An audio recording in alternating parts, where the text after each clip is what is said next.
আগে মাংস খুব ভালো করে কষিয়ে নেবেন, পরে মশলা অ্যাড করবেন। বিখ্যাত এক শেফের কাছ থেকে নেওয়া গরুর মাংসের এই রেসিপিটা। সামনে কুরবানির ঈদ।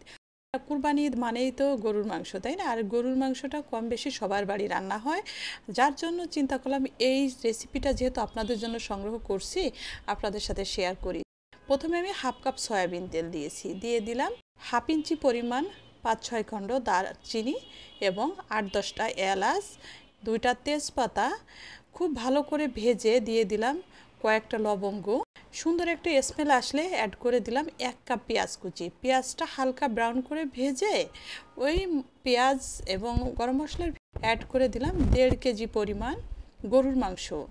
এখানে আমি সিনার যে মাংসটা আছে না, হাড়সহ, এই মাংসটা আমি নিয়েছি। আর যে কোনো ধরনের মাংস দিয়ে কিন্তু এই রেসিপিটা আপনারা করতে পারবেন।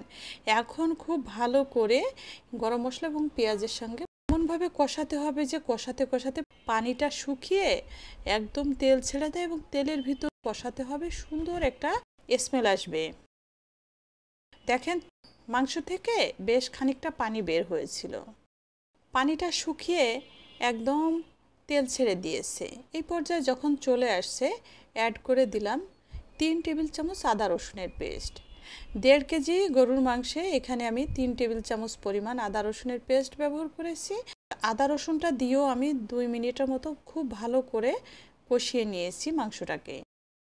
এখন এখানে আমি দেখেন কিছু গুঁড়া মশলা নিয়েছি, যেমন এখানে নিয়েছি হলুদের গুঁড়া 1.5 চা চামচ, শুকনো মরিচের গুঁড়া নিয়েছি 3 চা চামচ, আর ধনিয়ার গুঁড়া 3 চা চামচ, জিরার গুঁড়া নিয়েছি 1.5 চা চামচ। সমস্ত মশলা পানি দিয়ে এখন মাংসের ভিতরে অ্যাড করে দিলাম। আর মাংসের ভিতরে অ্যাড করে খুব ভালো করে সব মশলার সাথে মাংসটা কষিয়ে এখন অ্যাড করে দিলাম স্বাদ অনুযায়ী লবণ। এখানে আমি 1.5 চা চামচ লবণ ব্যবহার করেছি, যদি পরবর্তীতে লাগে আরও একটু লবণ ব্যবহার করব। মাংসটাকে মশলার সাথে খুব ভালো করে 5 থেকে 6 মিনিট কষিয়ে নিয়েছি এবং অল্প অল্প করে একটু পানি দিব এবং মাংসটা কষাবো। এই মাংসটা আমি রান্না করব কষানোর উপরেই মাংসটা রান্না হয়ে যাবে, খুব একটা পানির ব্যবহার এখানে করব না। আবারও ঢাকনা দিয়ে ঢেকে দিলাম, আর ঢাকনা দিয়ে ঢেকে 2 মিনিটের মতো রেখে আবারও নাড়াচাড়া দিয়ে দিলাম। এইভাবে করে ফুল মাংসটা কিন্তু রান্না করে নিব। আর আমি যে এখানে গুঁড়া মশলা পানি দিয়ে গুলিয়ে অ্যাড করলাম, এটা কিন্তু আপনারা চাইলে বেটেও মশলাটা অ্যাড করতে পারেন, কিন্তু বাটাবাটির এত ঝামেলা কে করে? গুঁড়া মশলাটা এইভাবে করেই করবেন। আমি যে শেফের কাছ থেকে রেসিপিটা নিয়েছি উনিও বলেছে যে আপনারা গুঁড়া মশলাটা এইভাবে করে গুলিয়ে দিবেন, বাটা মশলার টেস্ট আসবে। আমি সবসময় বেশিরভাগই রান্নার ক্ষেত্রে মশলাটা কিন্তু গুলিয়ে এইভাবে ব্যবহার করি, এতে কালারও অনেক সুন্দর আসে এবং টেস্টও দ্বিগুণ বেড়ে যায়। কষাতে কষাতে যখন একদম সামান্য পানি দিয়েছিলাম, পানিটা শুকিয়ে আবারও তেল ছেড়ে দিয়েছে। এখন অ্যাড করে দিলাম 2 টেবিল চামচ টমেটো পিউরি। পিউরিটা আমার করা ঘরে ছিল, এই পিউরিটা। আর আপনাদের যদি ঘরে টমেটো পিউরি না থাকে তাহলে কাঁচা টমেটো একটু পেস্ট করে আপনারা সেই টমেটোটা ব্যবহার করবেন। টমেটোটা দিলে স্বাদও হবে বেশি এবং কালার আসবে অনেক সুন্দর। টমেটো পিউরিটা দিয়ে খুব ভালো করে কষিয়ে নিলাম। দেখেন কি চমৎকার হয়ে গেছে। এখন সামান্য একটু পানি দিয়ে ঢাকনা দিয়ে ঢেকে রেখে দেব একদম মিডিয়াম লো ফ্লেমে 7-8 মিনিট, যাতে খুব ভালো করে মাংসটা সিদ্ধ হয়ে যায় এবং সফট হয়।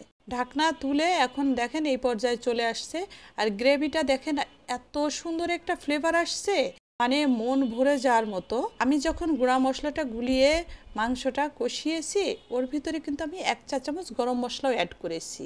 হয়তো বা আপনারা দেখেছেন আমার বলাতে স্কিপ হয়ে গেছে। গরম মশলাটা দেওয়াতে খুব সুন্দর একটা স্মেল আসছে, মানে অবশ্যই গরম মশলাটা অ্যাড করতে হবে।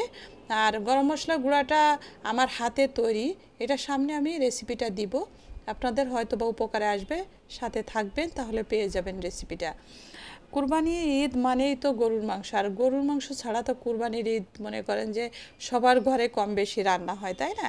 আপনারা অবশ্যই কিন্তু শেয়ার করে এই রেসিপিটা রেখে দিবেন। অবশ্যই ঈদে বেশি করে মাংস এইভাবে করে রান্না করবেন, দেখবেন যে যেমন টেস্ট খেতে তেমন ফ্লেভারফুল, পুরো বাড়ি ফ্লেভারে একদম মই মৌ করবে। আর আমি কিন্তু নামানোর আগে দেখেন একদম গায়ে গায়ে কষানোর মতো করে ঝোল রেখেছি। এই পর্যায়ে দিয়ে দিলাম 1 চা চামচ ভাজা জিরার গুঁড়া। ভাজা জিরার গুঁড়াটা দিয়ে জাস্ট একটু নাড়াচাড়া দিয়ে 1 মিনিটের মতো রান্না করে নামিয়ে নিয়েছি। একটু সার্ভ করে দেখিয়ে দিব, একদম মন ভরে যাওয়ার মতো। অবশ্যই বাসায় ট্রাই করবেন যে কোনো সময়, শুধু যে ঈদে করতে হবে সেটা না, এইভাবে করে মাংসটা রান্না করে খেয়ে দেখবেন। গরু খাসি যে কোনো ধরনের মাংস একদম মুখে লেগে থাকবে।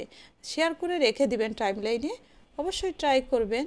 এবং যারা নতুন পেজটা কিন্তু ফলো করতে ভুলবেন না, একটা লাইক এবং কমেন্টস করবেন, কেমন হলো জানাবেন। সবাই ভালো থাকবেন, সাথে থাকবেন। যারা ইউটিউব থেকে দেখছেন চ্যানেলটা সাবস্ক্রাইব করবেন। সবাইকে অসংখ্য অসংখ্য ধন্যবাদ সাথে থেকে দেখার জন্য। আল্লাহ হাফেজ।